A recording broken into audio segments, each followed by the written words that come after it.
dulu suara. Okey, dah start. Assalamualaikum warahmatullahi wabarakatuh. Pensyarah kami yang dihormati Al-Fadil Ustaz Muhammad Safiri bin Ismail.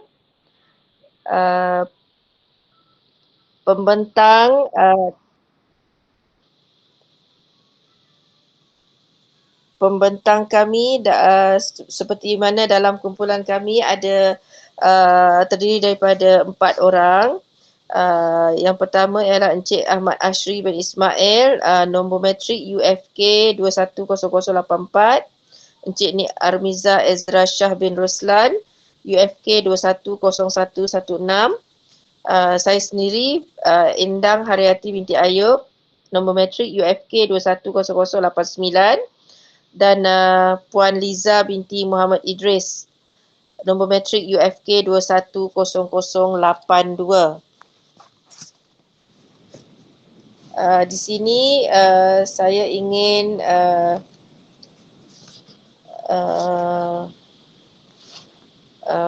memberitahu mengenai pengenalan qawaid, di mana qawaid di dalam bahasa Arab adalah kata jamak dari qaidah yang membawa erti asas rumah. Ini berdasarkan firman Allah dalam surah Al-Baqarah ayat 127 yang berbunyi wa idh yarfa'u Ibrahimul qawa'ida minal baiti wa Ismail Rabbana taqabbal minna innaka antas sami'ul alim. Ayat ini membawa maksud, dan ingatlah ketika Nabi Ibrahim bersama-sama Nabi Ismail meninggikan binaan asas-asas, iaitu tapak kepada Baitullah, iaitu Kaabah yang ada sekarang, sambil keduanya berdoa dengan berkata, wahai Tuhan kami, terimalah daripada kami amal-amal kami, sesungguhnya Engkaulah yang maha mendengar lagi maha mengetahui.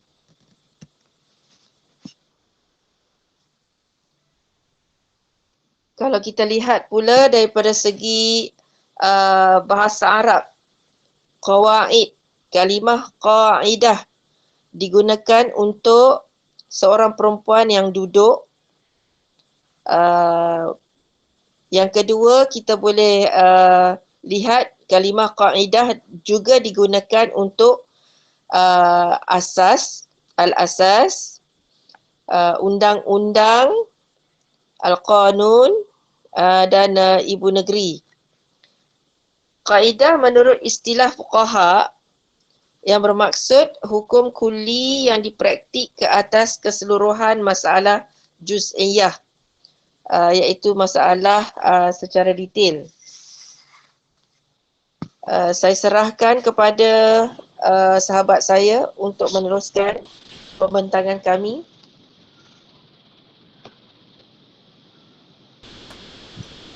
Assalamualaikum, saya Liza binti Muhammad Idris, UFK 210082.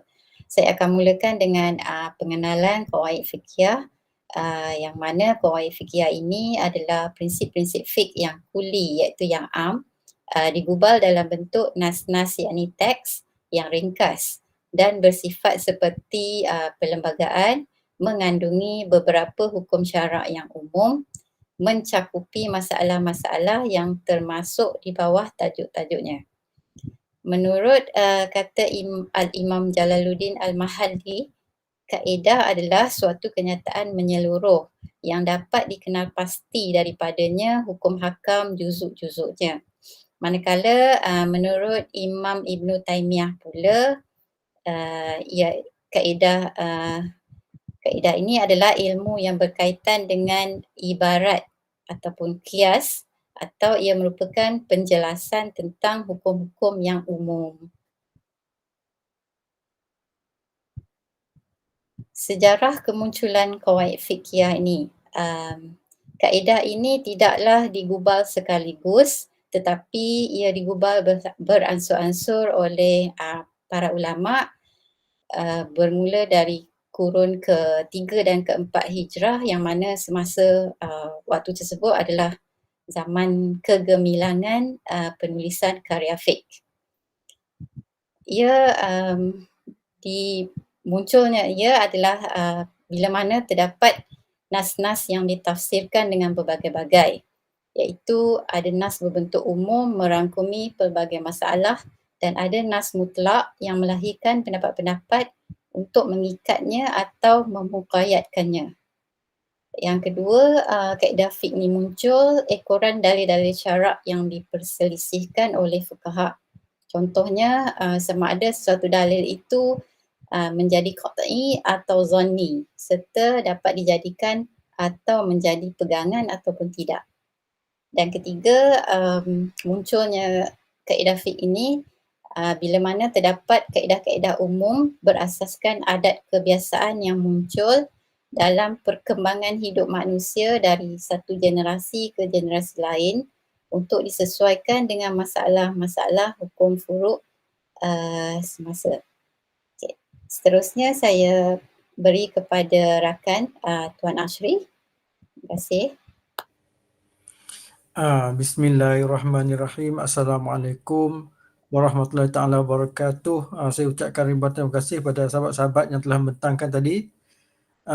Jadi untuk bahagian saya ini adalah ulama dan mujtahid yang menyebut qawaid fiqhiyah di dalam karya mereka. Di antara ulama-ulama yang menulis di bidang qawaid fiqhiyah ini ialah Qadi Abu Yusuf Yaqub bin Ibrahim dalam kitab bernama Al-Kharaj. Juga Muhammad bin Hasan Al-Syaibani, kitabnya bernama Al-Aslu, dan Imam Muhammad bin Idris Al-Syafi'i, kitab bernama Al-Um. Ya, ada 3 contohlah di sini.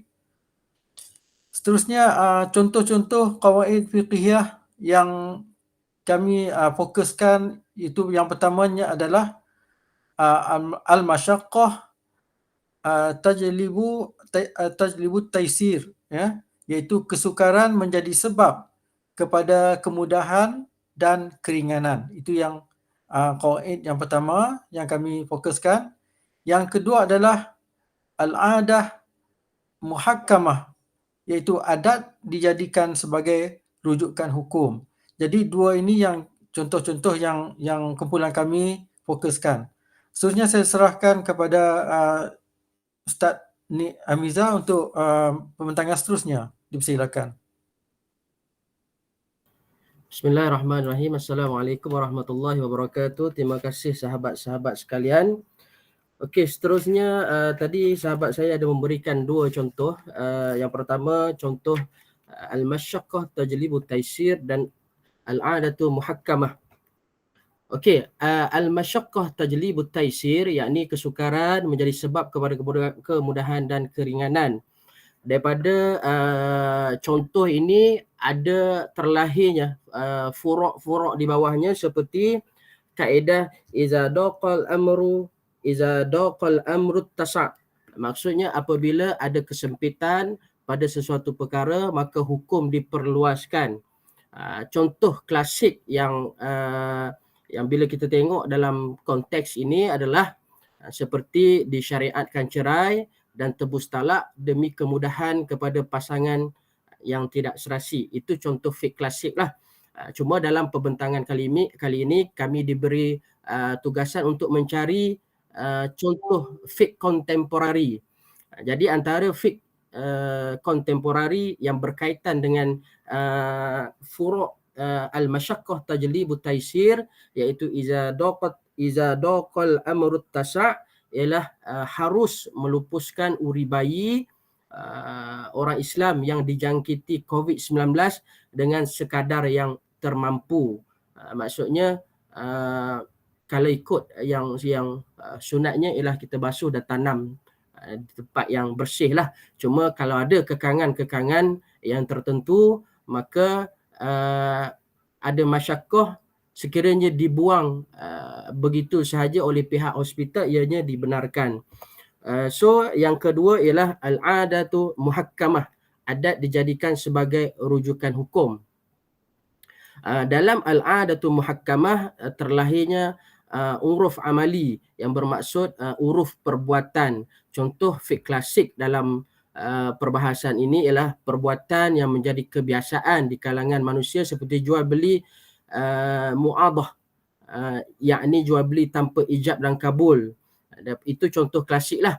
Daripada contoh klasik ini juga diperkembangkan sampai sekarang, macam contoh beli mesin, beli air di vending machine juga tanpa ijab dan kabul. Itu dalam konteks hari inilah.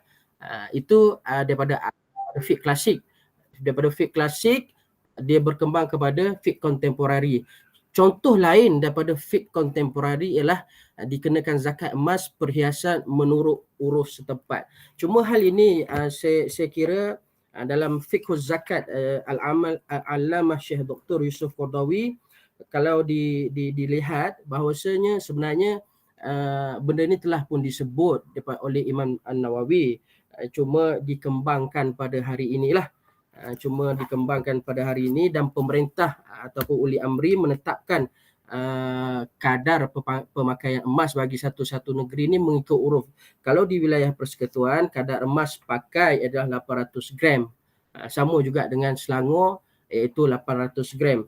Ini berdasarkan uruf dan kajian yang dilakukan oleh institusi zakat sesuai dengan uruf setempat.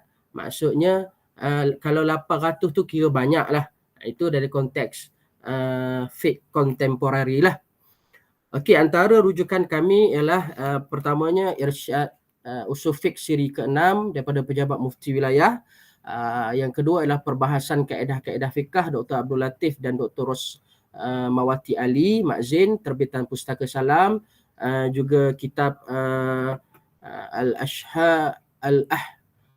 Al-Ashbahu wan Nazair fi Qawaid Al-Fiqhiyah, karya Imam Jalaluddin Abdul Rahman As-Suyuti, dan seterusnya rujukan kami ialah kitab Fiqhuz Zakat karya Allamah Syekh Dr. Yusuf Al-Qaradawi. Saya kira itu sahaja kumpulan kami punya presentation.